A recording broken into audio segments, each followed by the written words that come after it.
నమస్కారం. ఈరోజు పిలవగానే వచ్చినందుకు అందరికీ థ్యాంక్స్.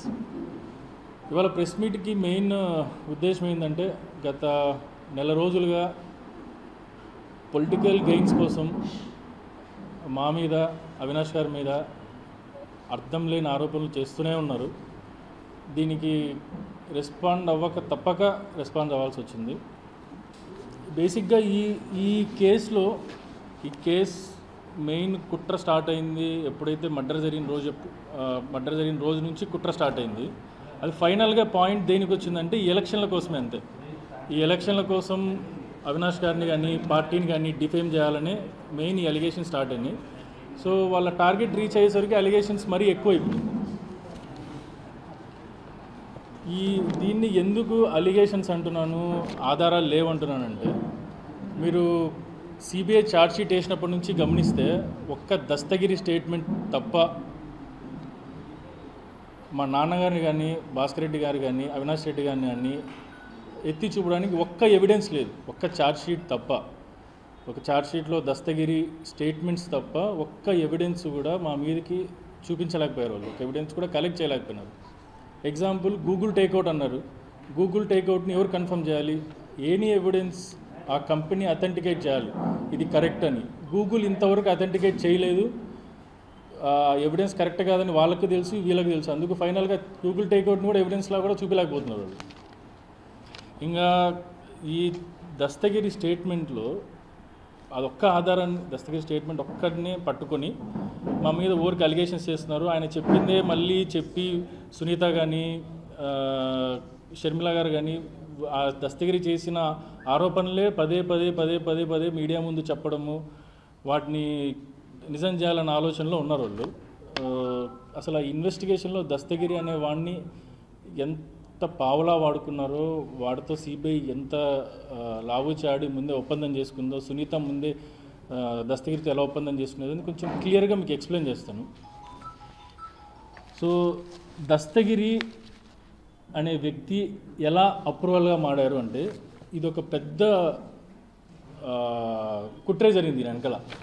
ఏంటంటే దస్తగిరి ఆగస్టు నెల 21వ సంవత్సరం ఆగస్టు నెలలో 161 అంటే సిబిఐ ముందు, అలాగే 164 అంటే మెజిస్ట్రేట్ ముందు స్టేట్మెంట్స్ ఇచ్చాడు. కన్ఫెషన్ స్టేట్మెంట్స్ అంటే నేనే మర్డర్ చేశాను అని కన్ఫెషన్ స్టేట్మెంట్ ఇచ్చాడు. యూజువల్గా మర్డర్ చేసిన వ్యక్తి నేను మర్డర్ చేశాను అని చెప్పి సిబిఐ వాళ్ళ ముందు కానీ మెజిస్ట్రేట్ ముందు ఒప్పుకుంటే ఫస్ట్ చేయాల్సింది ఏంటంటే సిబిఐ వాళ్ళు, సిబిఐనే కదా ఇన్వెస్టిగేషన్ ఏజెన్సీ, ఆ దస్తగిరి అనే వ్యక్తిని అరెస్ట్ చేయాలి. సో స్టేట్మెంట్ ఇచ్చిన తర్వాత అరెస్ట్ చేయకపోగా స్టేట్మెంట్ ఇచ్చిన 2 నెలల తర్వాత, 1.5 నుంచి 2 నెలల తర్వాత దస్తగిరి యాంటిసిపేటరీ బెయిల్ వేసుకుంటాడు. అంటే మర్డర్ చేసిన వ్యక్తి నేను చేశానని ఒప్పుకున్న తర్వాత ఇన్వెస్టిగేషన్ ఏజెన్సీ ఫస్ట్ అరెస్ట్ చేయలేదు, అది పెద్ద తప్పు. అరెస్ట్ చేయకపోతే యాంటిసిపేటరీ బెయిల్ వేసినప్పుడు దానికి సిబిఐ యాంటిసిపేటరీ వేసిన వెంటనే ఆ తర్వాత సిబిఐ కౌంటర్ వేయాలి. అంటే యాంటిసిపేటరీ బెయిల్కి మద్దతు తెలుపుతున్నట్ట, లేదు బెయిల్ ఇవ్వకూడదు, వీని అరెస్ట్ చేయాలని. దానికి సిబిఐ ఎంత ఘోరంగా దస్తగిరిని అరెస్ట్ చేయాల్సిన అవసరం లేదు, ఆయన మాకు కోఆపరేట్ చేస్తున్నాడు అని నో అబ్జెక్షన్ చెప్పింది.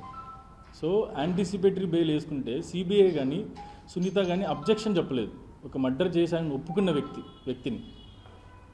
ఇది ఎందుకు యాంటిసిపేటరీ బెయిల్ వేసుకున్నంత వరకు వీళ్ళు అబ్జెక్షన్ చెప్పకోకుండా ఎందుకు సిబిఐ ఇంత వెయిట్ చేస్తుంది, దానికి బెయిల్ వచ్చేంత వరకు ఎందుకు సహకరించిందంటే ఇది ముందే ఒప్పందం అన్నమాట. అంటే దస్తగిరిని అప్రూవల్ చేయాలనేది కేసు సిబిఐ తీసుకున్నప్పటి నుంచి జరుగుతున్న నాటకం. ఇది ఎందుకంటే క్లియర్గా మీకు ఎక్స్ప్లెయిన్ చేయగలను. ఒకటి, సెక్షన్ 306 సబ్ క్లాస్ 4 ప్రకారం ఏ వ్యక్తి అయినా ఒక మర్డర్ కేసులో అప్రూవల్గా మారితే అతను కంపల్సరీ జైల్లో ఉండాలి. ఎప్పటి వరకు? ట్రయల్ అయిపోయినంత వరకు జైల్లో ఉండాలి. ఆ ట్రయల్ ఎప్పుడైనా స్టార్ట్ అవని, ఎప్పుడైనా ఎండ్ అవని, 10 ఏళ్ళు బట్టి 20 ఏళ్ళు బట్టి అప్రూవల్గా అంటే క్షమాభిక్ష పెట్టిన వ్యక్తి ఖచ్చితంగా జైల్లో ఉండాలి. ఒకే ఒక సబ్ క్లాస్ ఏంటంటే ఎక్సెప్ట్ అతను బెయిల్లో ఉంటే, ఆల్రెడీ బెయిల్ వచ్చి ఉంటే తప్ప ఖచ్చితంగా ఆయన అరెస్ట్ అవ్వాలి, జైల్లో ఉండాలి ట్రయల్ అయిపోయినంత వరకు. సో సిబిఐ ఏంటంటే ఈ దస్తగిరికి నువ్వు యాంటిసిపేటరీ బెయిల్ వేసుకో, మీ అబ్జెక్షన్ చెప్పము, నేను అప్రూవల్గా మార్చేస్తాము. నార్మల్గా ఎవరైనా అప్రూవల్ ఎందుకు మారుతారంటే వాడు చేసిన దానికి పశ్చాత్తాపడి నేను చేసిన తప్పు అని అనుకొని అప్రూవల్గా మారుతాడు. అలా అప్రూవల్గా మారినోడికి ఏంటంటే ఖచ్చితంగా జైల్లో ఉండాలి. అలాంటి వాడే తప్పు తెలుసుకొని జైల్లో ఉండాలని తెలుసుకుని వాడు అప్రూవల్గా మారితే అది కరెక్ట్. బట్ సిబిఐ ఏం చేసింది, యాంటిసిపేటరీ బెయిల్ ఇచ్చి వాడిని అప్రూవల్గా మార్చింది. మామూలుగా మార్చాలంటే వాడిని బెయిల్ ఇవ్వకుండా జైల్లో పెట్టి అప్రూవల్గా తీసుకోవాలి, అప్పుడు అది కరెక్ట్ పద్ధతి. సో దీన్ని బట్టి క్లియర్గా తెలుస్తుంది CBI Dastagiri hand in glove. ముందే వాటితో మాట్లాడుకొని నీకు బెయిల్ ఇప్పిస్తాము, నువ్వు కేసు అయిపోయిన వరకు బయట ఉండొచ్చు, నేను అప్రూవల్గా మారుతాము, తర్వాత శిక్ష కూడా పడము, నేనేం చెప్తే మీరు వినాలి అనేది. దానికి సునీత ఎటువంటి అబ్జెక్షన్ చెప్పలేదు. క్లియర్గా డేట్స్ ప్రకారం పడుతుంది. ముందు యాంటిసిపేటరీ బెయిల్ వేసుకోవడము, తర్వాత అప్లికేషన్ వేసుకోవడము పార్డన్కి, తర్వాత యాంటిసిపేటరీ బెయిల్ ఇవ్వడము, ఆ తర్వాత అప్రూవల్గా మార్చడము. మామూలుగా మర్డర్ చేసిన ఒక వ్యక్తి మర్డర్ చేశానని చెప్తాను ఇమీడియట్గా అరెస్ట్ చేయాలి. అరెస్ట్ చేయకుండా యాంటిసిపేటరీ బెయిల్ వచ్చినంత వరకు వెయిట్ చేసి ఆ తర్వాత దాన్ని అప్రూవల్గా తీసుకున్నారు. ఎందుకంటే ముందే తీసుకుంటే ఆయన జైల్లో ఉండాలి కాబట్టి. దీన్ని బట్టి దస్తగిరి సిబిఐ దస్తగిరిని ఎంత పావగా వాడుతున్నారు, వాళ్ళిద్దరు ఎంత ముందే ఒప్పందంకి వచ్చినారు, దానికి సునీత ఎలా కోఆపరేట్ చేస్తుంది క్లియర్గా తెలుస్తుంది. ఎందుకంటే ఏ చిన్న కేసులో చిన్న ఇబ్బంది వచ్చినా కూడా సునీత ఇమ్మీడియట్గా ఇంప్లీడ్ అయ్యే ఆమె వాళ్ళ నాన్నని చంపిన వ్యక్తికి యాంటిసిపేటరీ బెయిల్ ఇస్తుంటే ఎటువంటి అబ్జెక్షన్ చెప్పలే, ఆయన క్షమాభిక్ష చెప్తుంటే ఎటువంటి అబ్జెక్షన్ చెప్పలే. దాని మీద ఇప్పటికి కూడా ఆన్సర్ ఇవ్వలేమ్మ. ఎందుకు అతని మీద ఎందుకు అంత ప్రేమ చూపిస్తుంది, ఎందుకు ఆయనకి అంత కోఆపరేట్ చేస్తుంది దాని మీద. ఇది అంటే దస్తగిరి అప్రూవల్గా మారడం అనేది ఎంత అనైతికమో, ఎంత ముందే ఒప్పందం చేసుకొని జరిగింది అనేది మీకు ఎక్స్ప్లెయిన్ చేస్తున్నాను. ఆ తర్వాత సరే దస్తగిరి స్టేట్మెంట్నే తీసుకొని వాళ్ళు దాని ప్రకారమే ఇన్వెస్టిగేషన్ నడుపుతున్నారు అనుకున్నాం. సో దస్తగిరి స్టేట్మెంట్లోనే ఎన్ని అబద్ధాలు ఉన్నాయి, ఎన్నిసార్లు స్టేట్మెంట్ సిబిఐ ముందు ఒకసారి, మెజిస్ట్రేట్ ముందు ఒకసారి, మళ్ళీ అప్రూవల్లో మారిన ఒకసారి స్టేట్మెంట్ ఎలా చేంజ్ చేశారంటే చేంజ్ చేయడం అనగా ఇంప్రూవ్ చేసుకుంటూ పోయినాడు. ఫస్ట్ ఒకటి చెప్పింటారు సిబిఐ దగ్గర, ఆ తర్వాత సిబిఐ వాళ్ళు దస్తగిరి సునీత కలిసి లేదు ఇది చెప్తే ఇట్లా ఇబ్బందులు వస్తాయని నెక్స్ట్ మెజిస్ట్రేట్ ముందుకు వచ్చినప్పుడు మళ్ళీ దాన్ని ఇంప్రూవ్ చేస్తారు. మళ్ళీ ఆ తర్వాత దాంట్లో కూడా ఏమైనా ఇబ్బంది తెలిస్తే మళ్ళీ అప్రూవల్ స్టేట్మెంట్ అప్పుడు మళ్ళీ ఇంప్రూవ్ చేస్తారు. చిన్న ఎగ్జాంపుల్ అంటే దస్తగిరి స్టేట్మెంట్స్ మనం వాళ్ళు సిబిఐ వాళ్ళే కలెక్ట్ చేసిన ఆధారాలకి రెండింటికి ఎంత వ్యత్యాసం ఉంది, టోటల్లీ డిఫరెంట్. వాళ్ళు కలెక్ట్ చేసిన ఎవిడెన్స్ దస్తగిరి స్టేట్మెంట్కి సంబంధం లేకుండా ఉంది. ఇది దస్తగిరి కన్ఫెషన్ స్టేట్మెంట్, అంటే సిబిఐ ముందు జడ్జి ముందు ఇచ్చిన కన్ఫెషన్ స్టేట్మెంట్స్. దీంట్లో దీని యొక్క మెయిన్ సారాంశం ఏంటంటే A3 అంటే ఉమాశంకర్ రెడ్డి A1 ఎర్రగంగిరెడ్డిని తీసుకొని వివేకానంద రెడ్డి గారి ఇంటి దగ్గరికి వచ్చాడు. ఆ తర్వాత ఎర్రగంగిరెడ్డిని డ్రాప్ చేశాడు, ఎర్రగంగిరెడ్డి ఇంట్లోకి పోయినాడు. ఆ తర్వాత ఉమాశంకర్ రెడ్డి మళ్ళీ A2 అంటే సునీల్ యాదవ్ A4 దస్తగిరి ఉన్న చోటుకి వెళ్ళి వాళ్ళ ముగ్గురు ఒక గంట అక్కడ టైం స్పెండ్ చేసి ఆ తర్వాత ముగ్గురు రాత్రి ఇంటికి వస్తారు. వివేకానంద రెడ్డి గారి ఇంటికి వచ్చి వాళ్ళ పార్క్లోకి దూకి ఆ నుంచి north side door, main door కాదు నార్త్ సైడ్ డోర్ నాక్ చేస్తారు. కొడితే అప్పుడు లోపల ఎర్రగంగిరెడ్డి తలుపు తీశారు. మేము అందరం ముగ్గురం లోపలికి వెళ్ళాం. అంటే ఎటువంటి తలుపు బద్దలు కొట్టి లోపలికి పోలేదు. లోపల ఆల్రెడీ ఎర్రగంగిరెడ్డి ఉన్నారు, ఆయన డ్రాప్ చేసింది కూడా ఉమాశంకర్ రెడ్డి. మేము ఆయన వచ్చి తలుపు కడతాను, ఎర్రగంగిరెడ్డి వచ్చి తలుపు తీశారు, మేము లోపలికి పోయినామని స్టేట్మెంట్. ఇది క్లియర్ చేసింది. All of us last 3 line చూస్తే all of us move towards park side door and reaching there Umashankar Reddy knocked on the park side door on which the door was open by Erragangireddy. So క్లియర్గా door open చేస్తే బయట లోపలికి పోయినాం అనేది ఉంది. Same ఇదే statement magistrate ముందు ఇచ్చిన దాంట్లో సేమ్ అదే స్టేట్మెంటు. అప్పటికే లోపల ఉన్న ఎర్రగంగిరెడ్డి లోపల నుండి తలుపు తెరచగా మేము ముగ్గురం లోపలికి పోయినాము. ఇదే స్టేట్మెంట్ అప్రూవల్ దాంట్లో same. Inside Gangireddy who was inside the house came and open the door, all of us went in. But evidence collect చేసిన దాంట్లో అంటే మర్డర్ జరిగినప్పుడు క్లూ టీమ్స్ యూజువల్గా ఫొటోస్ తీస్తాయి, ఫింగర్ ప్రింట్ కలెక్ట్ చేస్తాయి. ఆ ఫొటోస్లో తీసే క్లియర్ కట్ ఎవిడెన్స్. ఇదేంటంటే జస్ట్ పిక్టోరియల్ డిస్క్రిప్షన్, వాళ్ళు ఎలా వచ్చారని. ఆ వ్యక్తులు ఈ గార్డెన్ ద్వారా లోపలికి వెళ్ళి ఆ గార్డెన్లో దూకారు అని చెప్పాడు. వాళ్ళ స్టేట్మెంట్ ఎటువంటిది వేరే ఎక్కడ స్టేట్మెంట్ తీసుకోవట్లే. దస్తగిరి మెజిస్ట్రేట్ ముందు ఇచ్చిన స్టేట్మెంట్ ప్రకారమే. ఆ తర్వాత పార్క్ సైడ్ డోర్కి పోయారు. ఆ పార్క్ సైడ్ డోర్ నుంచి ముందు గేట్ దగ్గరికి వెళ్తే ముందు వాచ్మెన్ నిద్రపోతున్నాడని చూసి మళ్ళీ వెనకల సైడ్ ఇది నార్త్ సైడ్ డోర్, ఇది north side door, north facing ఉంది కదా, నార్త్ సైడ్ డోర్కి వెళ్ళారు. అప్పుడు ఆయన తలుపు తెరవగా మేము అందరం లోపలికి పోయినాం అండి. ఇది షాకింగ్గా ఏంటంటే ఇది క్లూస్ టీమ్ హత్య జరిగిన రోజు, మర్డర్ జరిగిన రోజు క్లూస్ టీమ్ ఫొటోస్ తీస్తారు. ఆ రోజు జరిగిన ఫొటోస్లో దిస్ క్లియర్గా నార్త్ సైడ్ డోరు లోపల తోసుకొని ఇరగొట్టుకొని లోపలికి వచ్చినట్లుంది. మీరు అబ్జర్వ్ చేస్తే ఇది డోర్ మధ్యలోది క్లియర్గా స్క్రూలు ఇరిగిపోయినాయి. ఒక స్క్రూ ఇరిగిపోయింది, ఇంకో స్క్రూ స్ట్రోగం ఇరిగిపోయి గోడకు అటాచ్ అయింది దానికి డోర్కి. ఇది అదే డోర్ది కొంచెం జూమ్ చేసిన వీడియో. అంటే దానికి తోసుకొని వచ్చినారు. వాడు ఓపెన్ చేస్తే డోర్ ఇరిగిపోవాల్సిన అవసరం ఏముంది? ఇది సేమ్ డోర్కి పైన కూడా బోల్ట్ ఇరిగిపోయినాయి తోస్తే. ఇది జూమ్ ఫోటో. ఇది ఎందుకంటే చాలామంది అంటారు మళ్ళీ ఇదేదో తర్వాత ఫొటోస్ తీసుకొని పెట్టినారంటే, ఇది ఎవిడెన్స్. ఆ రోజు ఎప్పుడైతే డోర్ విరిగిపోయిందో ఆ రోజు ఆ పోలీస్ ఆఫీసర్స్ ఉండగా వాళ్ళ సమక్షంలో తీసిన ఫొటోస్లో క్లియర్గా మీకు తెలుస్తుంది. ఇక్కడ రౌండ్ మార్క్ తీసిన దాంట్లో డోర్ ఇరిగిపోయింది. తోస్తేనే ఇరిగిపోతుంది కదా, ఊరికే ఇది క్లూస్ టీమ్ ఫోటో తీసిన వ్యక్తి ఇతను. లోకల్ ఎవరో పోలీస్ ఆఫీసర్స్ క్లూస్ టీమ్ ఆ డోర్ తీసిన వెంటనే పౌడర్ చల్లి ఆ ఫింగర్ ప్రింట్స్ కూడా కలెక్ట్ చేస్తున్నారు. ఇది సీన్ ఆఫ్ క్రైమ్లో మర్డర్ జరిగిన రోజు తీసిన ఫొటోస్. అవి మేము తీసిన ఫొటోస్ కాదు, లోకల్ సిట్ అధికారులు, అది కూడా చంద్రబాబు నాయుడు గవర్నమెంట్లో ఉన్న సిట్ అధికారులు వాళ్ళ టీం తీసిన ఫొటోస్ అవి. ఈ ఫొటోస్ ఇంకా చాలా ఎవిడెన్స్ ఫొటోస్ వచ్చాయి. అవన్నీ మీరు ఎందుకు ముందు చెప్పలేదు, ఇప్పుడు ఎందుకు వచ్చినాయంటే, పిఏ కృష్ణారెడ్డి ప్రైవేట్ కంప్లైంట్ వేశారు. రామ్ సింగ్ మీద, సునీత మీద ప్రైవేట్ కంప్లైంట్ వేశారు. ఆ ప్రైవేట్ కంప్లైంట్లో భాగంగా ఆయన సబ్మిట్ చేసిన ఎవిడెన్స్, ఇది కడప కోర్టులో సిట్ వాళ్ళు కలెక్ట్ చేసిన ఎవిడెన్స్, అదే సిట్ డాక్యుమెంట్స్ ఎవిడెన్స్ అంతా సిబిఐ వాళ్ళకి ఇచ్చినవి. ఆ ఎవిడెన్స్ కోర్టులో సబ్మిట్ చేశారు.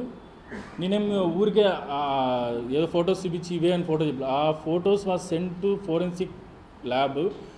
ఇది ఫొటోస్ ఆర్ ట్రూ. అది ఆ రోజు తీసిన ఫొటోస్ అని వాళ్ళు సర్టిఫై కూడా చేశారు. క్లూస్ టీమ్ ఫోరెన్సిక్ వాళ్ళు సర్టిఫై చేసిన ఫొటోస్. అందుకు క్లియర్గా తెలుస్తుంది north side door was broken. ఆ రోజు సీన్ జరిగిన రోజు బద్దలు కొట్టుకొని లోపలికి వచ్చినారని. అది ముందు పగిలినట్టు కూడా కాదు, రీసెంట్గా పగిలినట్టు క్లియర్గా ఫొటోస్ అర్థమవుతుంది. ఈ ఫొటోస్ ఇంకా చాలా ఉన్నాయి, lot of photos in that. అది కొన్ని క్లియర్గా ఆ రోజు మర్డర్ జరిగిన రోజు వాళ్ళు ఫింగర్ ప్రింట్స్ కలెక్ట్ చేసినవి, ఫింగర్ ప్రింట్స్ పోయినాయి అన్నారు, ఫింగర్ ప్రింట్స్ కలెక్ట్ చేసినవి. ఇంకా బ్లడ్ మార్క్స్ అన్నీ తుడిచేసినారు. ఎలా క్రియేట్ చేశారంటే మొత్తం సీన్ ఆఫ్ క్రైమ్ని మొత్తం తీసేసినారు, ఏందో చేసినారు. మొత్తం క్లియర్గా ఎవిడెన్స్ ఉంది, బ్లడ్ మార్క్స్ ఉన్నాయి, అన్నీ ఉన్నాయి. డోర్ ఇది మోస్ట్ ఇంపార్టెంట్ ఫోటో ఏంటంటే, వరండాలో ఆయన డాక్యుమెంట్స్ కోసం ఆ వరండా అల్మరా హ్యాండిల్ ఇరగొట్టి లోపల డాక్యుమెంట్స్ తీసుకున్నారు.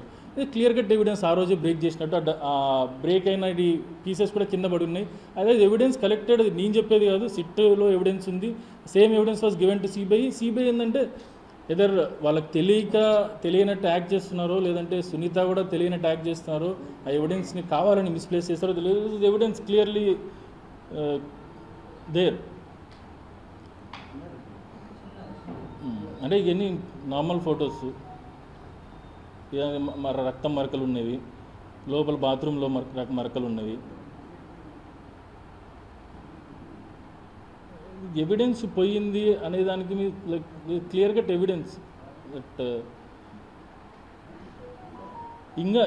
ఇంకా హాస్యాస్పదం ఏంటంటే, ఈ డోర్ అయితే పగలగొట్టింది క్లూస్ టీమ్ వాళ్ళు, క్లియర్గా ఫోటో ఉంది. అంటే క్లూస్ టీమ్ ఎప్పుడైనా ఎవిడెన్స్ కలెక్ట్ చేస్తున్నప్పుడు వాళ్ళు మేము తీసుకున్నామన్న దానికి మనుషులు కూడా క్లియర్గా ఉన్నారు. వాళ్ళు ఒక పోలీసులు ఉన్నారు, ఆ క్లూ టీం వాళ్ళు ఉన్నారు. ఆ ఇరిగిపోయినట్టు ఫొటోస్ తీసుకున్నారు, దాని మీద పౌడర్ వేసి ఫింగర్ ప్రింట్స్ ఏమన్నా ఫింగర్ ప్రింట్ కలెక్ట్ చేశారు. ఇంతవరకు ఎక్కడే కానీ ఛార్జ్షీట్లో కానీ ఏదైనా సునీత కానీ ఎప్పుడు కంప్లైంట్ చేయలేదు. నాకు నిజం తెలియాలి అని మాట్లాడే వీళ్ళు. ఈ క్లూస్ టీమ్ ఈ ఫొటోస్ ఎందుకు బయటికి తీయలేదు, ఫొటోస్ ఎందుకు ఛార్జ్షీట్లో ఇంక్లూడ్ చేయలేదు అనేది మా ఫస్ట్ నుంచి, అంటే మాకు తెలిసినప్పటి నుంచి మేము కూడా షాక్కి గురై అనుమానాలు వ్యక్తం చేస్తుంది. ఇంకోటి ఏంటంటే మోస్ట్ ఈ ఇంపార్టెంట్ థింగ్, మీకు ఇంకా ఈ వీడియో కూడా చూడొచ్చు.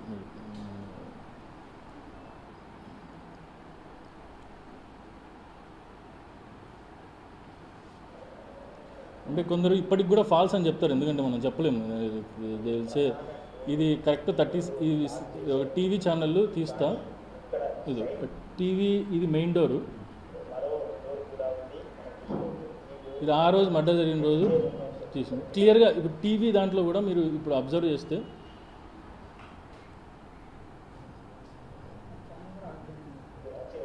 పైన క్లియర్గా కనపడుతుంది. ఈ ఫొటోస్ సరే ఫొటోస్ ఫేక్ చేసినారు ఏమని అనుకున్నా కూడా క్లియర్గా వీడియోస్లో కూడా మీకు కనపడుతుంది. డోర్ విరిగిపోయినట్టు, ఇది డోర్ విరిగిపోయినట్టు టీవీలో కూడా చూసినారు. అంటే సమ్ ఛానల్ వాళ్ళు మామూలుగా ఇంట్లో వీడియోస్ తీస్తా చూసిన దాంట్లో దీని ప్రకారం ఏంటంటే, ఒకటి వాళ్ళు నార్మల్గా ఇంట్లోకి ఎంటర్ అవ్వలేదు, ఫోర్స్ఫుల్గానే ఎంటర్ అయినారనేది పిఏ కృష్ణారెడ్డి ప్రైవేట్ కంప్లైంట్ అయ్యగా అది కోర్టు వాళ్ళు కూడా అంగీకరించినది. ఇదేంటంటే దీస్ అ డోర్, ఈ డోరు రిపేర్ చేసినవి. డోరు ఇది తర్వాత 15 రోజులకు 20 రోజులకు సేమ్ డోరు రిపేర్ చేయించారు. సేమ్ డోరు, ఇది పాత door, damage north side door, ఇది సేమ్ డోరు మళ్ళీ రిపేర్ చేయించారు. ఏంటంటే ఇది ఈ వీడియోలు ఎట్లా వచ్చినాయి అనొచ్చు, అంటే రిపేర్ చేసిన వీడియోస్ ఎట్లా వచ్చినాయంటే, ఒకటి దస్తగిరి సీన్ ఆఫ్ క్రైమ్లో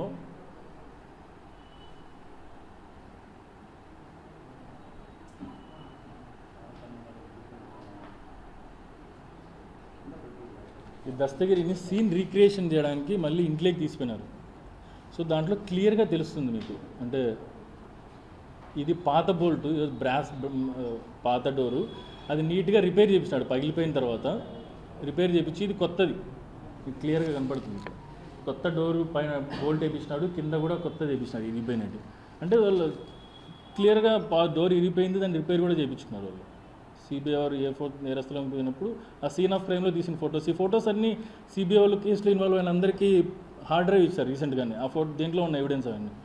సో దీంట్లో క్లియర్గా తెలుస్తుంది నేరం జరిగిన రోజు ఎట్లయితే బోల్ట్ తలుపులు ఇరిగిపోయినాయో దాన్ని మళ్ళీ రిపేర్ చేయించుకున్నారు family members. So family members వాళ్ళకి తెలుసు డోర్ ఇరిగిపోయింది అనే విషయం. వాళ్ళు ఎందుకు అప్పుడున్న సిట్ అధికారులకు చెప్పలేరు, సిబిఐకి చెప్పలేరు, ఇంకా వాళ్ళే ఆన్సర్ చేయాలి. ఇది జస్ట్ మీకు ఇది సిట్ పంచనామా అనమాట. సిట్ 1 అంటే టీడీపీ గవర్నమెంట్లో ఎప్పుడైతే హత్య జరిగిందో ఆ టైంలో ఇన్వెస్టిగేషన్ వాళ్ళు, సిట్ ఇన్వెస్టిగేషన్ వాళ్ళు ఇచ్చిన రిపోర్ట్ ఎంత ఘోరంగా మిస్ అయినారో లేదంటే కావాలని దాచిపెట్టినారో కింద ఈ లాస్ట్ పాయింట్ చదువుతాయి. ఈ ద్వారా అన్ని లాక్లు సక్రమంగా ఉన్నాయి. ఓపెన్గా ఇచ్చిన స్టేట్మెంట్, ఈ లాక్లు అన్నీ సక్రమంగా ఉన్నాయి, ఎటువంటి విరగలేదు. వాళ్ళ లోపల ఇంట్లో వాళ్ళు డోర్ ఓపెన్ చేస్తే లోపలికి పోయినారా లేదంటే అసలు ఎటువంటి ఫోర్స్ఫుల్ ఎంట్రీ లేదు. మెయిన్ ఉద్దేశం ఏంటంటే వాళ్ళు సిట్ 1 ఫస్ట్లో చెప్పాలనుకునేది ఏంటంటే ఇంట్లోకి పోయిన వాళ్ళు బయట వాళ్ళు కాదు, లోపల వాళ్ళే నార్మల్గానే ఇంట్లోకి పోయి చంపినారు అనేది చెప్పదలుచుకున్నారు సిట్ 1 వాళ్ళు. ఎందుకంటే అసలు చంద్రబాబు నాయుడు ఒక ప్రెస్ మీట్ పెట్టారు. ఈ మర్డర్ జరిగిన రోజే పెద్ద ప్రెస్ మీట్ పెట్టి క్లియర్గా చెప్పాడు, అంటే ఇది చేసింది బయట వాళ్ళు కాదు, ఇంట్లో వాళ్ళే చేశారు. ఎందుకంటే బయట వాళ్ళు వచ్చి చేసినట్లు ఆధారాలు లేవు. సేమ్ ఆయన ఎలా చెప్పారు సిట్ నివేదిక కూడా అలాగే ఉంది. ఇంత ఓపెన్గా క్లూస్ టీమ్ వాళ్ళు బయట జనాలు వచ్చి బద్దలు కొట్టుకొని లోపలికి వచ్చినారని ఎవిడెన్స్ పక్కన పెట్టేసి చూడకుండా క్లియర్గా లోపల వాళ్ళే చేసినారు అని చెప్పడానికి ఓ పెద్ద బూటకం నాటకం స్టార్ట్ అయింది. అది అప్పుడే స్టార్ట్ అయింది.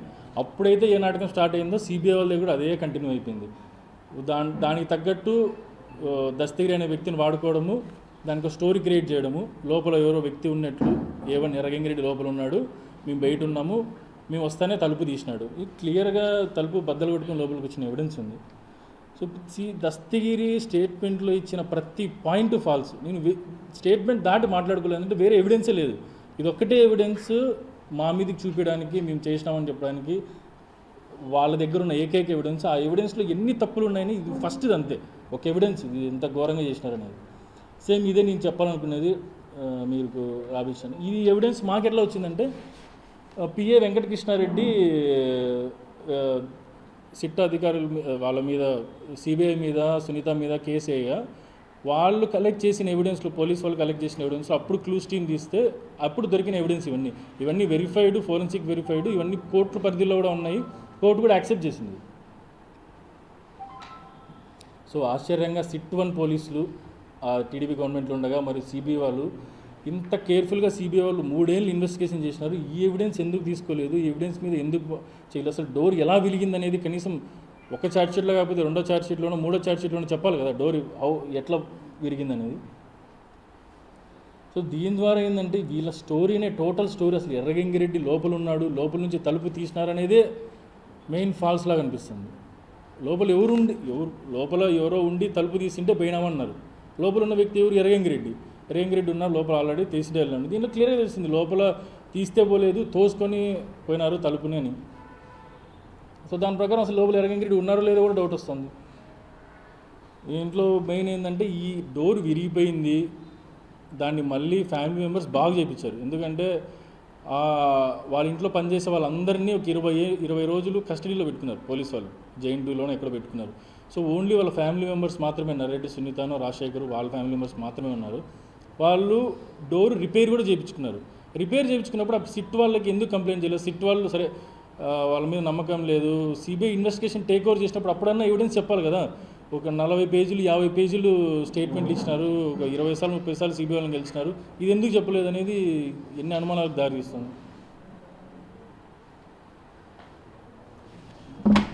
సో సెకండ్ ఏంటంటే దస్తగిరి ఇది ఫస్ట్ పార్ట్, అంటే లోపలికి ఎంటర్ అయినాం అనేది అదే పెద్ద కాంట్రవర్సీగా అయిపోయినాడు. మొత్తం లోపల మేము తలుపు తీస్తే ఎంటర్ అయినాడు, బట్ చూస్తే తలుపు ఇరిగిపోయింది, వాడు చూసుకోవాలి, అది వాళ్ళ స్టేట్మెంట్ వాళ్ళు ఇచ్చినారు. ఎందుకంటే గంగిరెడ్డిని కూడా ఇరికేయాలి, అందులో గంగిరెడ్డి ద్వారా వేరే వాళ్ళని కలపాలా. ఇప్పుడు సెకండ్ ఏంటంటే శరీరం మీద తగిలిన గాయాలు ఎలా తగిలినాయి, సీన్ ఆఫ్ క్రైమ్లో ఫస్ట్ ఏమేమి చేసినామని డిస్క్రైబ్ చేసినాడు. అది ఎంత అబద్ధంగా చెప్పాడు, ఎంత కరెక్ట్ కదా అంటే. ఎందుకంటే యూజువల్గా ఏదైనా స్టోరీ కల్పించినప్పుడే తప్పులు జరుగుతాయి. అంటే 3 సార్లు చెప్పాలి కదా, ఒకసారి 161లో చెప్పాలి, మేజిస్ట్రేట్ ముందు చెప్పాలి, తర్వాత మళ్ళీ అప్రూవల్ చేసినప్పుడు చెప్పాలి. చెప్పినప్పుడు ఒకసారి ఒకటి చెప్తాడు, ఇంకోసారి ఇంకోటి చెప్తారు, లేదంటే ఇంప్రూవైజ్ చేసుకుంటూ వస్తారు. ఇన్నిసార్లు చెప్పినప్పుడు యూజువల్గా తప్పులు జరగవు. దీంట్లో ఎంత ఘోరమైన తప్పులు ఉన్నాయంటే ఇవన్నీ స్టేట్మెంట్ రికార్డ్ చేసినవి మీకు ప్రూఫ్ చూపించడానికి, ఎందుకంటే ఇవన్నీ చదవడం కష్టం కాబట్టి 161, 164 స్టేట్మెంట్స్ నేను చెప్తున్నాను. ఫస్ట్ ఎంటర్ అయిన తర్వాత A2 సునీల్ యాదవ్ వివేకానంద రెడ్డి గారు మొహం మీద గుద్దాడు. ఆ తర్వాత గజ్జల ఉమాశంకర్ రెడ్డి తల మీద నరకాలని చేస్తే తల పక్కకి తిప్పాడు. ఆ తర్వాత వెనకల తల మీద గొడ్డలితో బలంగా కొడితే తల పగిలి మెదడు అనేది బయటకు వచ్చింది అన్న. బయటకు వచ్చిన తర్వాత ఆయన కింద పడిపోయినారు. ఆ తర్వాత ఏం చేసినారు, ఈయన స్టేట్మెంట్ ప్రకారము A2 ఏదైతే ఉమాశంకర్ రెడ్డి A1 లోపలికి పోయి ఏదో డాక్యుమెంట్స్ ఎదుగుతూ ఉన్నాడు, సమ్ డాక్యుమెంట్స్ ఎదుగుతూ ఉన్నారు. అంతలోపు ఈయన కాపలా పెట్టినాడు వివేకానంద రెడ్డి ఎదురుగా. అప్పుడు ఏంట్రా ఎదుగుతున్నారు అని వివేకానంద రెడ్డి గారు చెయ్యి చూపిస్తే ఆ చేతి మీద రైట్ హ్యాండ్ మీద నరికినాడు. నరికితే మొత్తం ఈ ఇండెక్స్ ఫింగరు చెయ్యి అంతా తెగిపోయింది. గొడ్డలతో నరికితే చెయ్యి అంత దారుణంగా తెగితే అందరికీ తెలుస్తుంది. అది జరిగింది సీన్ ఆఫ్ ఫ్రేమ్. ఫస్ట్ తల మీద నరికినారు, తర్వాత బ్రెయిన్ బయటకు వచ్చింది, ఆ తర్వాత చేతి మీద నరికినారు. అప్పటికే ఆయన స్పృహ కోల్పోతూ ఉన్నారు. ఆ తర్వాత ఈయన స్టోరీ స్టార్ట్ చేస్తాడు. 2 సీల్డ్ కవర్లో డాక్యుమెంట్స్ తీసుకున్నారు. ఆ తర్వాత దస్తగిరి ఏంది, వివేకానంద రెడ్డి చేతితో లెటర్ రాపిస్తారంట. ఒక వ్యక్తికి తల మీద నరికితే బ్రెయిన్ బయటకు వచ్చేంత ఇంజరీ జరిగి ఆ తర్వాత చేతి మీద నరికితే చేతిలో రక్తం కాస్తా అటువంటి సిచ్యువేషన్లో లెటర్ రాస్తాడు. సరే ఫోర్స్ఫుల్గా రాపిస్తున్నారు, ఆయన మెలుకులోనే ఉన్నాడు. లెటర్ మీద ఎటువంటి రక్తం ఇది చేయి నరికింది క్లియర్గా తెలుసు. ఇండెక్స్ ఫింగర్ మీద బొటన్ వేలు మీద మధ్యలో తగిలింది దెబ్బ. ఇక్కడ తగిలింది. ఇంత దెబ్బ తగిలినోడు, తల మీద దెబ్బ తగిలినోడు ఆ టైంలో లెటర్ రాస్తాడనేది ఎంత కల్పితమో. ఆ లెటర్ కూడా ఎంత కల్పితంగా ఉందంటే ఆ లెటర్ మీద ఎక్కడే రాసేటప్పుడు ఒక లైన్ రాసేటప్పుడు రక్తం స్పిల్ అవ్వాలి కదా.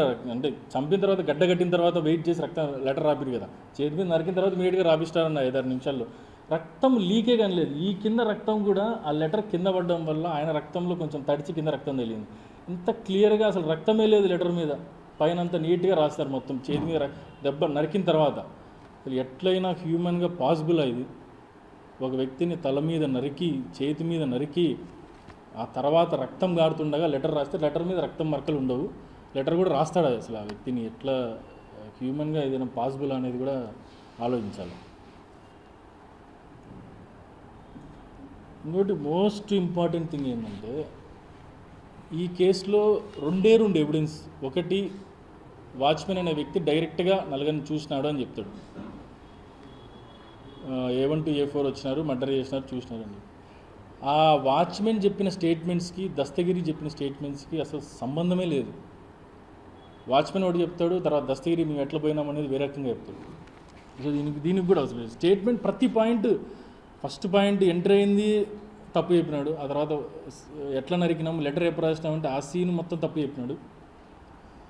ఇది ఒకసారి ఎగ్జిట్ ఎలా అయినాము, బయటికి ఎలా వచ్చినాము అని దాని మీద ఇది దస్తగిరి స్టేట్మెంట్, కన్ఫెషన్ స్టేట్మెంట్ ఏం చెప్తాడంటే ఇది సేమ్ స్టేట్మెంట్ నేను డీటెయిల్గా మళ్ళీ రాసినాను. తర్వాత ఫస్ట్ ఏం చెప్తానంటే ఈ దస్తగిరి స్టేట్మెంట్ ప్రకారం ఫస్ట్ ఎర్రగంగిరెడ్డి బయటికి పోతాడు, ఆ తర్వాత వీళ్ళు మిగతా ముగ్గురు బయటికి వస్తారు.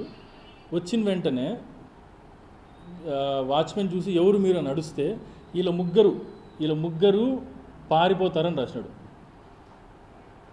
ఈ పాత స్టేట్మెంట్. ఉమాశంకర్ రెడ్డి నేను కింద లైన్ చదివితే, నేను వైఎస్ సునీల్ యాదవ్ మరియు ఉమాశంకర్ రెడ్డి వెనక కాంపౌండ్ వాళ్ళు దూకి పారిపోయినాము. అందరూ బయటికి వచ్చినారు, రంగన్న లేచి ఎవరు అని అరిచాడు. అప్పుడు నేను అందరం వెనకాల కాంపౌండ్ వాళ్ళు దూకి ముగ్గురం పారిపోయినామని చెప్పినాం. ఇది ఎప్పుడు 161 స్టేట్మెంట్, 164 మేజిస్ట్రేట్ మీద. ఆ తర్వాత మళ్ళీ అప్రూవల్గా మారుతానే టోటల్ స్టోరీ చేంజ్ చేశాడు. నేను సునీల్ యాదవ్ మాత్రమే గోడ దూకి పారిపోయినాము 2 వీలర్స్లో. అంటే వితిన్ 1 మంత్ ఆయన చేసిన స్టేట్మెంట్. ఆ తర్వాత ఉమాశంకర్ రెడ్డి ఏమో ఇంటి ఎదురుగా మెయిన్ డోర్ నుంచి పారిపోయినాడు, ఆ బ్రిడ్జ్ స్టోన్ టైర్ షాప్ నుంచి పారిపోయినాడు. ఈ స్టోరీ ఎందుకు చేంజ్ చేసినాడంటే, నార్మల్గా సీసీటీవీ ఫుటేజ్ సిట్ 1 సిట్ 2 అన్నీ ఎగ్జామిన్ చేసినారు. వాళ్ళకి ఏమీ ఎవిడెన్స్ దొరకలే, ఎవరు పోయినట్టు ఏమీ ఎవిడెన్స్ దొరకలే. సిబిఐ వాళ్ళు ఏంటంటే ఒక వ్యక్తి రాత్రి అరౌండ్ 2:33కి ఆ బ్రిడ్జ్ స్టోన్ అనే షాప్ మెయిన్ రోడ్ మీద ఒక వ్యక్తి పరిగెత్తడం చూసినాడు. దాన్ని ఈ స్టోరీకి లింక్ చేయడానికి సో ఫస్ట్ ఇచ్చిన స్టేట్మెంట్స్ అన్నీ తప్పని చెప్పేసి మళ్ళీ అప్రూవల్ చేసినప్పుడు మళ్ళీ డిఫరెంట్ స్టోరీ. ఫస్ట్ ఏమో మీ ముగ్గురం వెనకల డోర్ దూకి పారిపోయినాము, అందరం ముగ్గురం బైక్ ఎక్కాను. ఇప్పుడు మళ్ళీ అప్రూవల్ స్టేట్మెంట్ వచ్చాయి, సేమ్ దస్తగిరే. అప్రూవల్ స్టేట్మెంట్లు ఏమో మేమిద్దరమే పారిపోయింది, ఉమాశంకర్ రెడ్డి భయపడి ముందు డోర్ నుంచి పారిపోయినాడు అని చెప్తాడు. ఇద్దరు పరస్పర విరుద్ధం. ఇంకోటి ఏంటంటే ఈ దస్తగిరి చెప్పిన స్టేట్మెంట్స్, రంగన్న చెప్పిన స్టేట్మెంట్స్ టోటల్లీ డిఫరెంట్. ఈయన ఏం చెప్తాడు, ఈ రంగన్న రాత్రి లేచి కిటికీల నుంచి తొంగి చూశాను, 4 ఉన్నారు. ఆ తర్వాత నేను దాక్కొని చూశాను, వాళ్ళ ముగ్గురు అసలు ఫ్రంట్ డోర్ నుంచే రాలేదు, నార్త్ సైడ్ డోర్ నుంచే వెళ్ళిపోయినాడు అంటాడు వాచ్మెన్ రంగన్న. దస్తగిరి ఏమో లేదు మేము ఫ్రంట్ డోర్ నుంచి వచ్చాము, తర్వాత రంగన్న చూసి మమ్మల్ని అరిచాడు, అప్పుడు మేము ముగ్గురం ఒకసారి దూకి పారిపోయినాం అంటాడు, ఇంకోసారి మేమిద్దరమే పారిపోయినాము, ఇంకొకరేమో ముందు ఉమాశంకర్ రెడ్డి ముందు నుంచి పోయినాడు అంటాడు. సో టోటల్లీ డిఫరెంట్ స్టేట్మెంట్స్ ఇవన్నీ. సో దస్తగిరి ఏమో ఇంటి మెయిన్ డోర్ నుంచి తూర్పు ప్రధాన ద్వారం ద్వారా బయటకు వచ్చినామని చెప్తాడు. ఆ తర్వాత రంగన్న అరిస్తే మేము ముగ్గురం గోడ దూకి పారిపోయినాం అంటాడు. వేరే మళ్ళీ ఇక్కడికి వచ్చేసరికి రంగన్న ఏమో ఓన్లీ ఎర్రగంగిరెడ్డి మాత్రమే మెయిన్ డోర్ నుంచి వచ్చారు, మిగిలిన ముగ్గురు వెనకల డోర్ నుంచి గోడ దూకి పారిపోయినాడు అంటాడు. టోటల్ ఇద్దరు నిజం చెప్తున్నారు, ఇద్దరు అబద్ధం చెప్తున్నారు అనేది అసలు అర్థం కావాలి.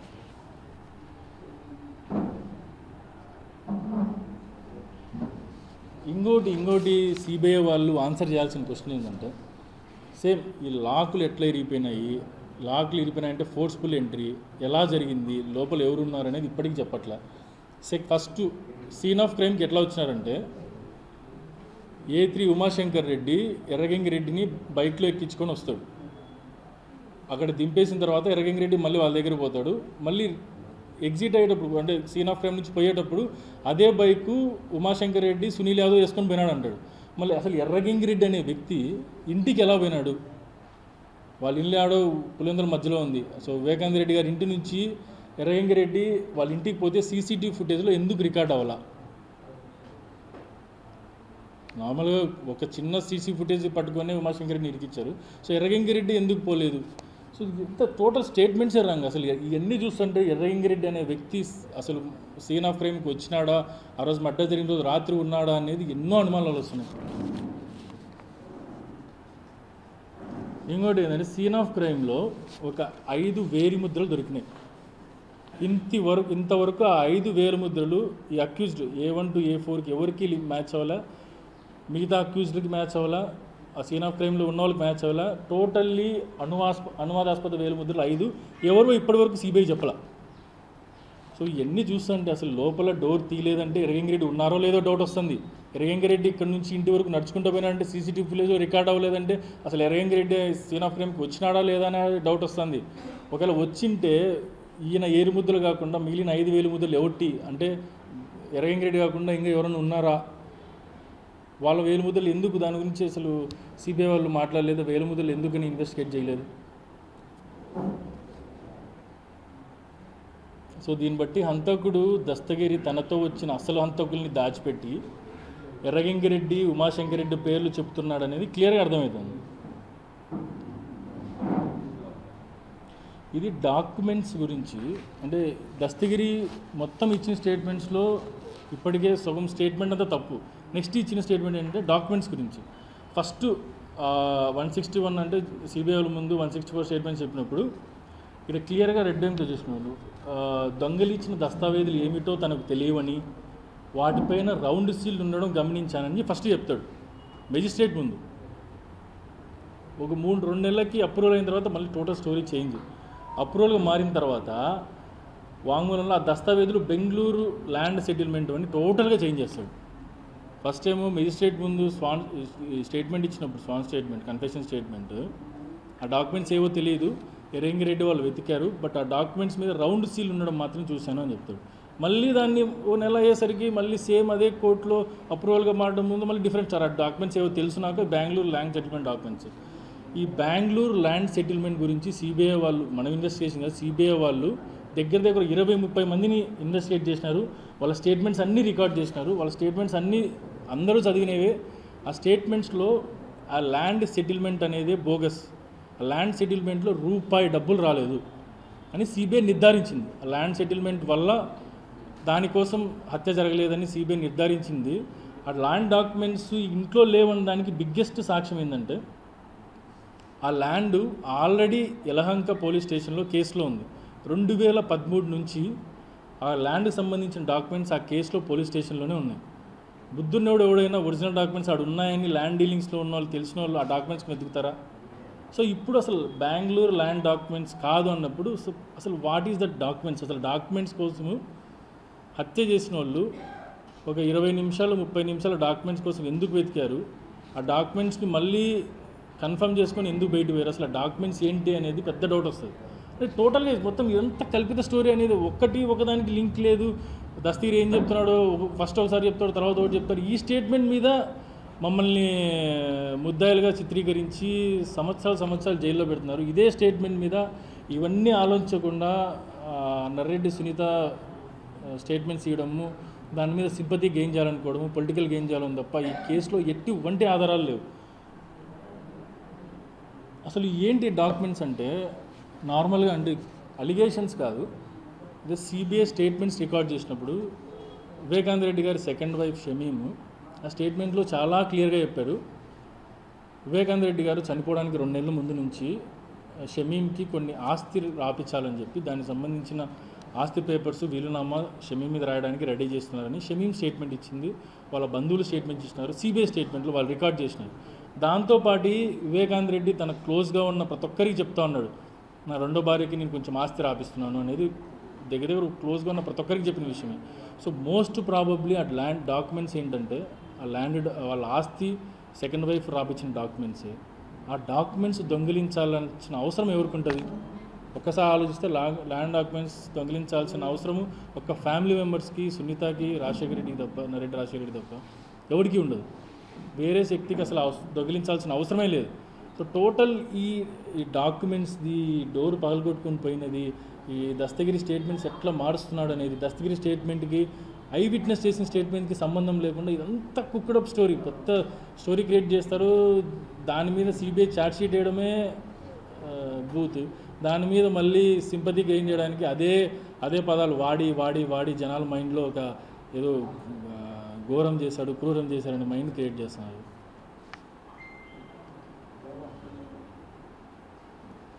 సో సేమ్ అదే వాళ్ళు దస్తగిరి ఇచ్చిన స్టేట్మెంట్స్ సిబిఐ వాళ్ళే కలెక్ట్ చేసిన ఎవిడెన్స్ పూర్తిగా విరుద్ధం. ఐ విట్నెస్ చెప్పిన స్టేట్మెంట్ దస్తగిరి ఇచ్చిన స్టేట్మెంట్కి దానికి సంబంధం లే. దస్తగిరే ఒకసారి చెప్పిన స్టేట్మెంట్కి తర్వాత చెప్పిన స్టేట్మెంట్ సంబంధం లేదు. ఎన్ని మార్చాడంటే ఫస్ట్ ఇంటికి పోయినది తప్పు చెప్పినాడు, ఇంట్లో నుంచి బయటికి ఎలా వచ్చినది తప్పు చెప్పినాడు.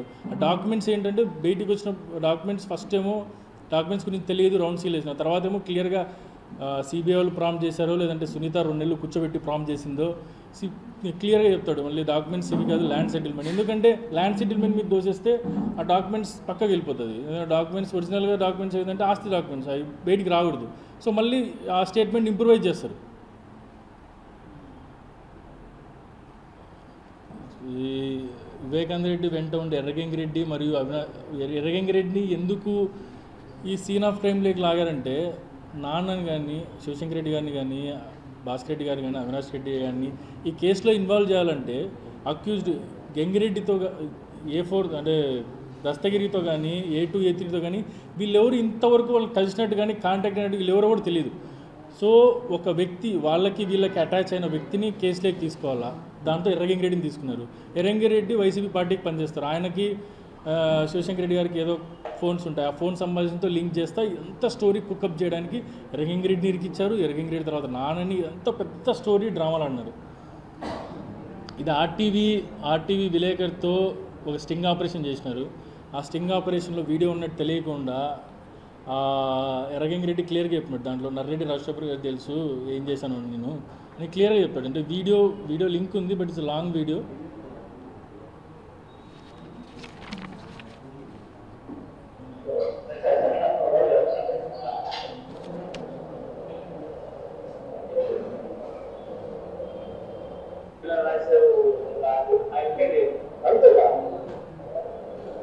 సూపర్ స్టార్ ఎందుకు అడుగుతున్నారు? ఆయనకే అన్నీ తెలుసు, అంతా తెలుసు. ఆ స్టింగ్ ఆపరేషన్లో క్లియర్గా చెప్పాడు. ఈ స్టేట్మెంట్ ఇచ్చిన తర్వాతే గంగిరెడ్డితో మాకు ఇబ్బంది ఉంటుంది అని చెప్పేసి గంగిరెడ్డి మీద బెయిల్ క్యాన్సిలేషన్కి హైకోర్టుకి వెళ్ళి ఇన్ని రోజులు గమ్మున ఉన్నారు. ఆ తర్వాత మళ్ళీ బెయిల్ క్యాన్సిలేషన్ హైకోర్టు, తర్వాత సుప్రీంకోర్టు చేసి మళ్ళీ ఆయన జైల్లో పెట్టారు. ఇంత కల్పితమైన స్టోరీ, ఇంత కల్పితమైన పాత్రలు, ఒక దస్తగిరి అనే వ్యక్తే అదొక్క స్టేట్మెంటే ఉంది. దాంట్లోనే ఎన్ని పొరపాట్లు ఉన్నాయి, ఎన్ని కల్పితాలు ఉన్నాయి. ఆయన చెప్పిన దానికి ఆయనకి సంబంధం లేకుండా, వై విట్నెస్ చెప్పిన దానికి ఆయన చెప్పిన దానికి సంబంధం లేకుండా ఇటువంటి ఛార్జ్షీట్లో మమ్మల్ని ఇంక్లూడ్ చేసి మమ్మల్ని జైల్లో పెట్టంగా ఇంకా ప్రతిరోజు మెంటల్ అసోసియేషన్, రోజు జనాల్ని ఎంత అసాల్ట్ చేయాలంటే అసాల్ట్ చేయడము. ఇది అంటే ఇంకోటి ఇంపార్టెంట్ థింగ్ మీకు చూపించాలంటున్నది అంటే, ఇది మీకు ఇది judgement given by high court judge Avinash Reddy గారి యాంటిసిపేటరీ బెయిల్లో. నేను వీళ్ళది స్టేట్మెంట్స్ కాకుండా జడ్జిమెంట్స్ చదువుతున్నాను డైరెక్ట్.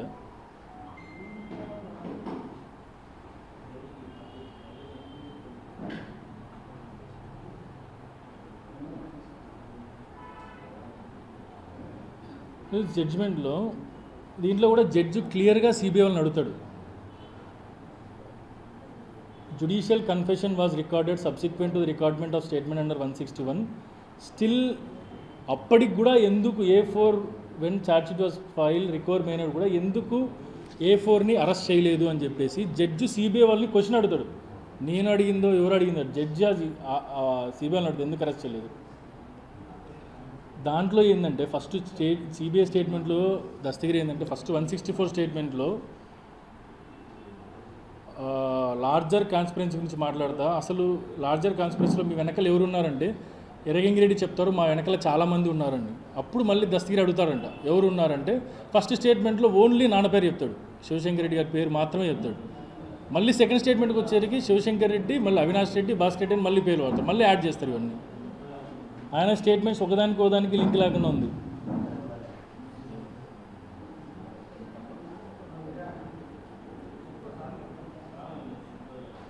సో ఎర్రగంగిరెడ్డి అనే వ్యక్తి అసలు నేర స్థలంలో ఉన్నాడు అన్నదానికి ఒక్క దస్తగిరి స్టేట్మెంట్ తప్ప ఎటువంటి ఆధారాలు లేవు.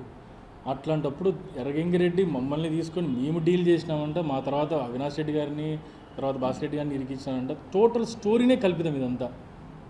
ఇవన్నీ సిబిఐ వాళ్ళు ఆన్సర్ చేయాలి. అసలు ఎందుకు డోర్ ఇరిగిపోయింది, ఆ డోర్ ఎవరు ఇరగొట్టారు, ఎందుకు దస్తగిరి స్టేట్మెంట్స్ ఎన్నిసార్లు మార్చినారు, దస్తగిరి స్టేట్మెంట్కి ఐ విట్నెస్ స్టేట్మెంట్కి ఎందుకు వ్యత్యాసాలు ఉన్నది క్లియర్గా చెప్పాలి వాళ్ళు.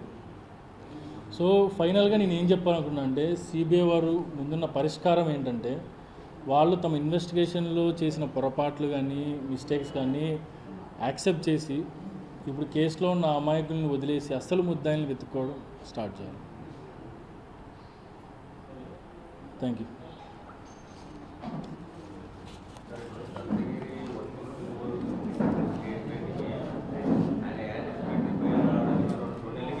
అవును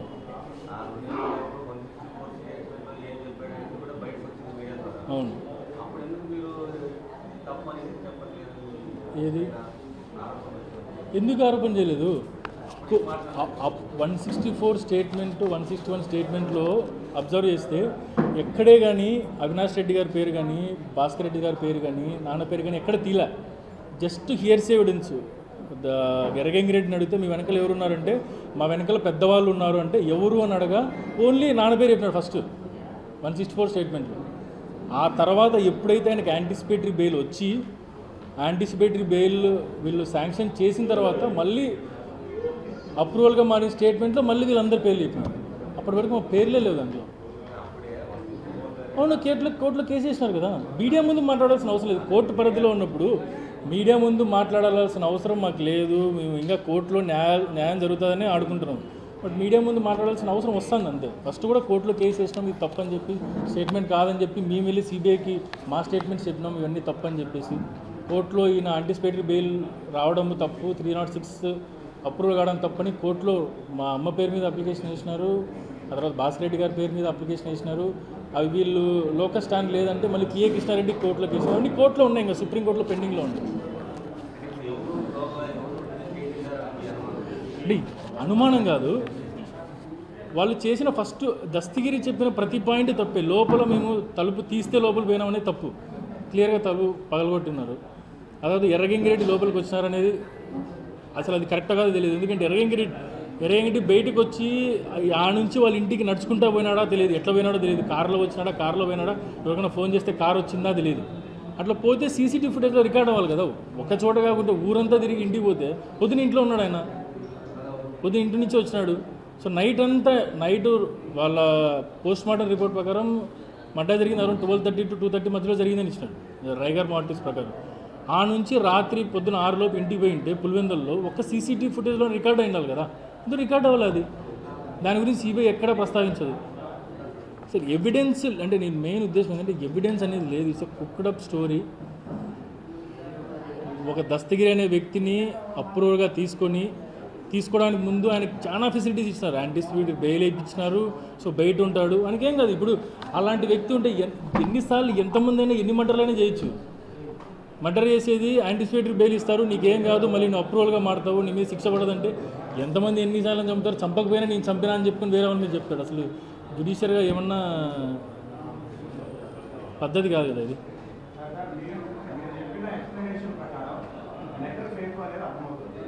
లెటర్ ఫేక్ కాదు, ఫేక్ లెటర్ కాదు, that is written by Vivekananda Reddy, forensic Vivekananda Reddy రాసినని క్లియర్గా చెప్పినాడు. ఫేక్ కాదు. ఏది లెటరా? లెటర్ ఫ్యాబ్రికేటెడ్ కాదు, లెటర్ వివేకానంద రెడ్డి గారే రాసింది, అది ఫోరెన్సిక్ రిపోర్ట్ కూడా ఉంది, స్ట్రెస్లో రాసిందని. లెటర్ రాసే ముందే రాపిచ్చి తర్వాత కొట్టినారు, అది అర్థమైందా? బట్ దస్తగిరి చెప్పే టైంలో యూజువల్గా స్టోరీ క్రియేట్ చేయాలంటే అబద్ధాలు చెప్పేటప్పుడు ఒక ఇన్స్టెంట్ సీన్ ఆఫ్ క్రైమ్లో ముందు వెనక్కి చెప్పడం, వెనక్కి ముందు చెప్పడం జరిగింది అంతే. ఫస్ట్ మేము కొట్టినాము, తర్వాత రాపించినాము, భయపడిచ్చాను రాపించాము, జరిగింది. అది కాకపోయిండొచ్చు, ముందు రాసి తర్వాత కొట్టిండొచ్చు. బట్ లాజికల్గా ఆలోచిస్తే మనిషిని తల మీద కొట్టి చేత్తో నరికిన తర్వాత ఎట్లా లెటర్ రాస్తాడు? లెటర్ మీద మరకలు లేవు ఎక్కడే కానీ. లెటర్ రాసింది వివేకానంద రెడ్డి గారే. బట్ సీన్ ఆఫ్ క్రైమ్ వాడు చెప్పేది, నేను మెయిన్ ఉద్దేశం ఏంటంటే వాడు ఇచ్చిన ప్రతి స్టేట్మెంటు ఫాల్స్ స్టేట్మెంట్ని కరెక్ట్ చేసుకోవాలని ట్రై చేసినాడు. 161 కొంచెం ఎక్కువ తప్పులు చెప్పినాడు, తర్వాత మేజిస్ట్రేట్ ముందు కొంచెం తప్పు దాన్ని చేంజ్ చేసినాడు, ఆ తర్వాత మళ్ళీ అప్రూవల్గా మారినప్పుడు మళ్ళీ కొంచెం చేంజ్ చేసినాడు.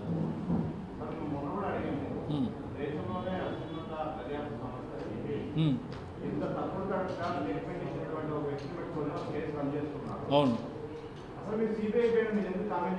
ఎందుకు కామెంట్ చేయలేదండి?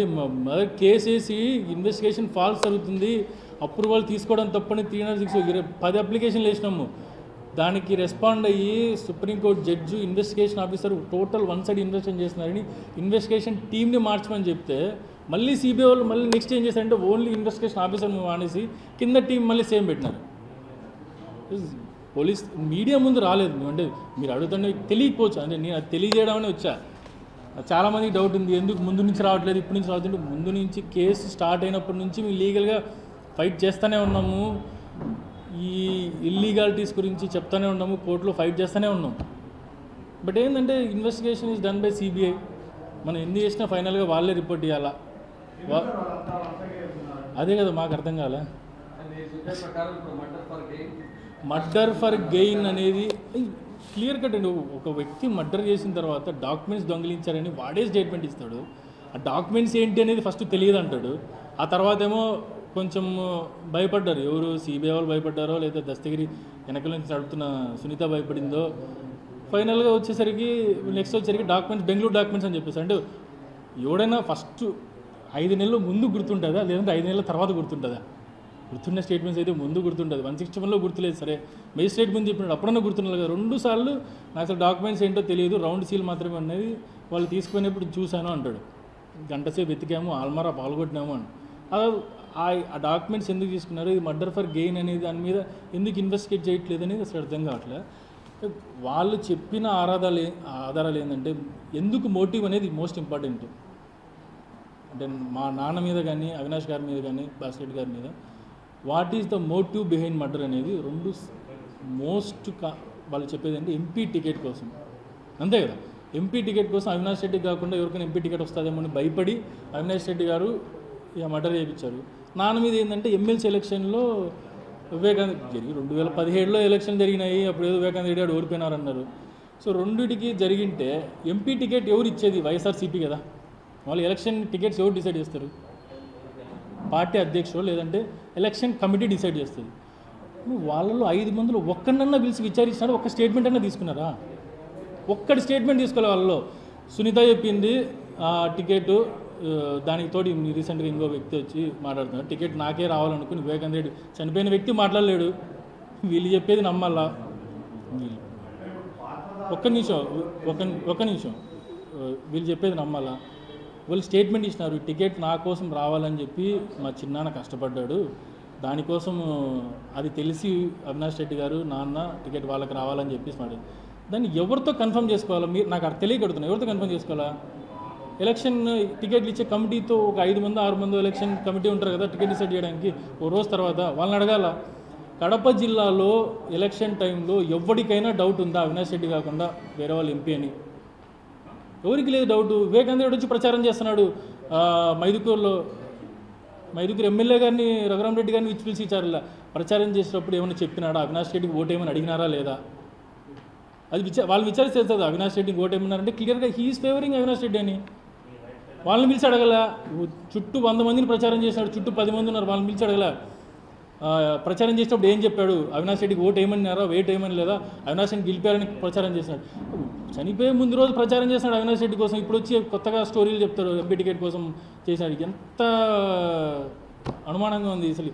మోటివ్ ఈ MP ticket motive, MLC ticket motive ఏమంటున్నారు? నాన్న కానీ భాస్కర్ రెడ్డి గారు కానీ మిగతా వాళ్ళు ఎంపీటీసీని జెడ్పీటీసీని కొనేసి వివేకానంద రెడ్డి ఓటు వేయకుండా బీటెక్ రవికి ఓటు వేయించినారు అని. ఎవరిని విచారించాలా? కొన్నారా లేదా అని ఒకటి నాన్న అడగాల, భాస్కర్ రెడ్డిని అడగాల, లేదంటే ఎంపీటీసీని జెడ్పీటీసీని అడగాల. ఏరా బాబు మిమ్మల్ని శంకరెడ్డి కానీ భాస్కర్ రెడ్డి కానీ వచ్చి మేము బెదిరించినారా, డబ్బులు ఇచ్చి వివేకానంద రెడ్డి ఓడిచి వాళ్ళు ఒక్కరిని కూడా ఇన్వెస్టిగేషన్ చేయలేదు అసలు. వాడు దస్తగిరి ఏం చెప్తాడో స్టేట్మెంట్ రాస్తాడు, దాని గురించి ఛార్జ్ షీట్ వేస్తారు. దానికి వాతం పలుకుతా సునీత స్టేట్మెంట్ ఇస్తుంది. దాన్ని డ్రామా రక్తి కట్టిస్తే రోజు మీడియాలో. ఎమ్మెల్సీ ఎలక్షన్లో గెలిచింది ఎవడు? బీటెక్ రవి డబ్బులు ఇచ్చి ఎంపీటీసీ జెడ్పీటీసీకి డబ్బులు ఇచ్చి ఆడు గోవాలో గీవాలో అన్ని పెట్టి వాళ్ళు ఓడిస్తే వచ్చి మా మీద పడి మేము ఓడించినామంటాడు. ఎవడు ప్రూవ్ చేయాలో? ఇది స్టేట్మెంట్ ఎవడైనా ఇవ్వచ్చు, నేను ఇస్తా 100 స్టేట్మెంట్లు, నేను ప్రూవ్ చేయాలి కదా. ఎంక్వైరీ చేయరు. ఈ 5 ఫింగర్ ప్రింట్లు దొరికినాయండి మర్డర్ జరిగిన టైంలో. ఎవరో తెలియని ఫింగర్ ప్రింట్స్ 5. ఎవరు ఇంతవరకు సిబిఐ రెస్పాండ్ అవ్వరు దాని మీద. ఎవరి ఫింగర్ ప్రింట్స్ అని ఎవరికి ఎట్టు తెలుస్తుందండి? ఎవడో హైట్ అసాసిన్ వచ్చి చంపినారో లేదా ఎవడు వచ్చి చంపినారో. ఇప్పుడు మావి కాదు, A1 to A4 నలుగురి ముద్దాయిలది కాదు, చుట్టూ 60 వచ్చిన వాళ్ళందరికీ కాదు, ఫ్యామిలీ మెంబర్స్కి కాదు, ఎవరికి అది కనుక్కోవాలి కదా. నాకే ఇంపాసిబుల్.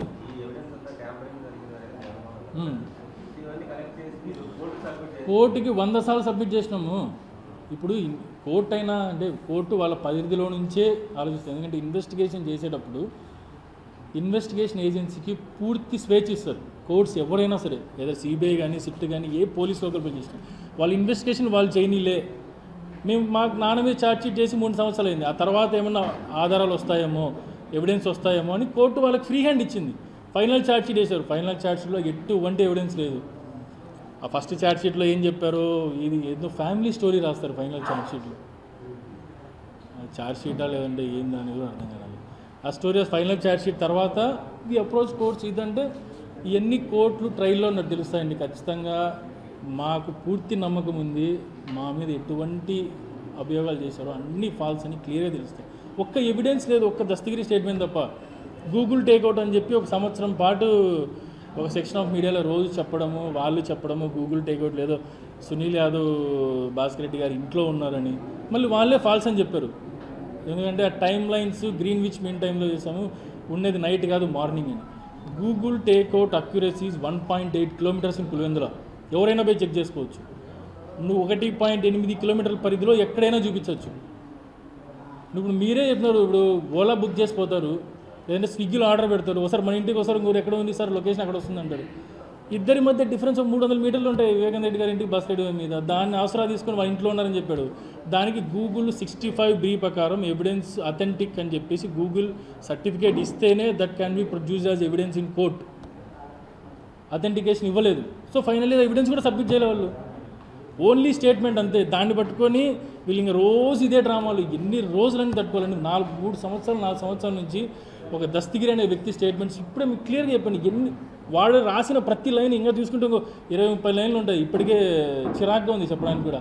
ప్రతి స్టేట్మెంట్ తప్పు, ప్రతి లైను తప్పు, ప్రతి లైను వాడు చెప్పిన దానికి వాడే మళ్ళీ విధేపిస్తాడు 3 నెలల తర్వాత. వాడు చెప్పిన దానికి విట్నెసెస్ చెప్పిన దానికి టోటల్ డిఫరెన్స్, వాడు చెప్పిన దానికి ఐ విట్నెస్ చెప్పిన దానికి డిఫరెన్స్. అసలు ఐ విట్నెస్ కూడా కరెక్టా కాదో అర్థం కావట్లే, అసలు టోటల్గా కేసే కరెక్టా కాదో అర్థం కావడంలే.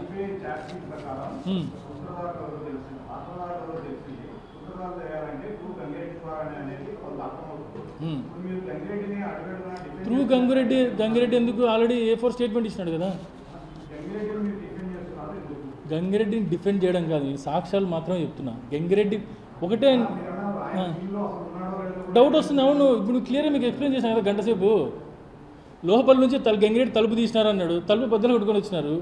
గంగిరెడ్డి రాత్రి ఎవరు ఉమాశంకరెడ్డి బైక్లో వచ్చినాడు, పోయేటప్పుడు ఉమాశంకరెడ్డిని ఫస్ట్ మీ ముగ్గురం కలిసి గోడ దూకి బైక్లో పోయినాం అన్నాడు దస్తగిరి. 2 నెలలు అయితే మేమిద్దరమే దూకిపోయినాము, వాడు ఏదో ఫ్రంట్ డోర్ నుంచి పరిగెత్తినాడు అంటాడు. ఫ్రంట్ డోర్ పరిగెత్తాడు. A1 గురించి ఏం చెప్పరు, అసలు ఎట్లా పోయినాడో తెలియదు. ఆయన ఆ నుంచి పులివెందుల్లో వాళ్ళ ఇంటికి పోతే, పులివెందులో నాకు తెలిసి 10 CCTV ఫుటేజ్లన్నీ ఉండవా. సిట్టు వాళ్ళు చూసిన టీడీపీ గవర్నమెంట్లో వాళ్ళకి ఎందుకు దొరకలేదు CCTV ఫుటేజ్. సిట్టు చూసింది, CBI వాళ్ళు చూసిన సిటీ ఫుటేజ్ ఎందుకు దొరకలా. ఆన్సర్ నేను అభియోగాలు డిఫెండ్ చేయడం కదా, నేను చెప్పిన దానికి సాక్ష్యాల తరహా చూపిస్తున్నాను అంతే. వాళ్ళు చేసిన అభియోగాలు ఇప్పటి వరకు మేము అన్ని కోర్టులోనే సబ్మిట్ చేసినాము. ఇప్పుడు ఏంటంటే వాళ్ళ మెయిన్ మోటివ్ అంతే, ఎలక్షన్లో ఏదో సింపతి క్రియేట్ చేసి వాళ్ళ నాన్న మీద విపరీతంగా ప్రేమ ఉంది, మా నాన్నని చంపినారు అనే డ్రామా క్రియేట్ చేసి, చంపింది వీళ్ళే అని వీళ్ళ మీద వేసి 3 ఏళ్ళుగా రెడీ చేస్తున్న స్టోరీకి ఇప్పుడు క్లైమాక్స్ ఇది అంతే. కొత్తగా ఏం కాదు, ముందు నుంచి ఉన్నాడు. ఇప్పుడు ముందంతా కోర్టులో మమ్మల్ని లోపల పెట్టాలా మెయిన్ శాడిజము. ఇప్పుడు కోర్టులతో సంబంధం లేదు, జనాలు వినాలి. అందుకు జనాలు రోజు ముందు వచ్చి డ్రామాలు. డిమాండ్స్ కాదండి, జనాలకి తెలియజేయాలండి, డిమాండ్స్ కాదు. మేము డిమాండ్ చేయడానికి మీ నుంచి నేనేం డిమాండ్ చేస్తా. కోర్టు ఆబ్వియస్గా ఎలక్షన్లు కోర్టు ట్రయల్లో జరుగుతాయి, ట్రయల్లో నిజాలు తెలుస్తాయి. ఈ అలిగేషన్స్ ఈ బేస్లెస్ అలిగేషన్స్ ఒక్క దస్తగిరి ఇచ్చిన స్టేట్మెంట్ మాత్రమే అలిగేషన్. ఆ స్టేట్మెంట్ కూడా పూర్తిగా తప్పు. ఆ స్టేట్మెంట్ పట్టుకొని వీళ్ళు రోజు మా మీద అలిగేషన్ చేస్తుంటే దానికి రెస్పాండ్ అవ్వాలి కాబట్టి రెస్పాండ్ అవుతున్నాం. మేము వాళ్ళ నుంచి డిమాండ్ అవ్వాల్సిన అవసరం ఏం లేదు.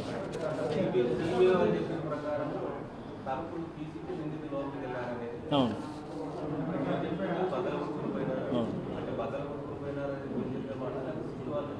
సిట్టు వాళ్ళు ఎవరు చెప్పిన మాట కదా ఎవిడెన్స్. ఇప్పుడు సీన్ ఆఫ్ క్రైమ్ ఆ రోజే అదే టీడీపీ గవర్నమెంట్లో వాళ్ళు టోటల్గా ఆ ఎవిడెన్స్ని అంటే బద్దలు కొట్టుకొని పోయినారంటే బయట వాళ్ళు లోపల పోయినట్టే కదా. చంద్రబాబు నాయుడు ఆ రోజు చేసిన అలిగేషన్ ఏంటి, ఇంట్లో వాళ్ళే చేసినారు, సీన్ ఆఫ్ క్రైమ్లో బయట నుంచి ఎవరు రాలేదు, లోపల వాళ్ళు మాత్రమే చేశారని. దానికి తగ్గట్టుగా వాళ్ళు సిట్టు స్టేట్మెంట్ తయారు చేసినారు, పంచనామా తయారు చేసినారు, క్లియర్గా కళ్ళు కనిపించే ఎవిడెన్స్ వదిలేసినారు. దాన్నే CBI కంటిన్యూ చేస్తుంది. అవును, సిట్ వేసినారు. దాంట్లో సిట్టు 1, 2, 3 మొత్తం ఎవిడెన్స్ ఉన్నాయి. ఇవన్నీ ఎవిడెన్స్ వాళ్ళు కలెక్ట్ చేసినవి, ఈ స్టేట్మెంట్స్ మాకు ఇవన్నీ దొరికిందంటే సిట్ 2 సిట్ 3 స్టేట్మెంట్స్ మేము కోర్టులో ఫైట్ చేసి మేము తెప్పించుకున్నాం. ఒక పెద్ద హార్డ్ డ్రైవ్ ఇచ్చారు, అందులో చాలా ఓపెన్ అవ్వలేదు, కొన్ని ఆ సాఫ్ట్వేర్ ఏదో కావాలి, ఓపెన్ అయినంత వరకు మాకు చేసిన ఎవిడెన్స్ మీకు ప్రజెంట్ చేసినాం.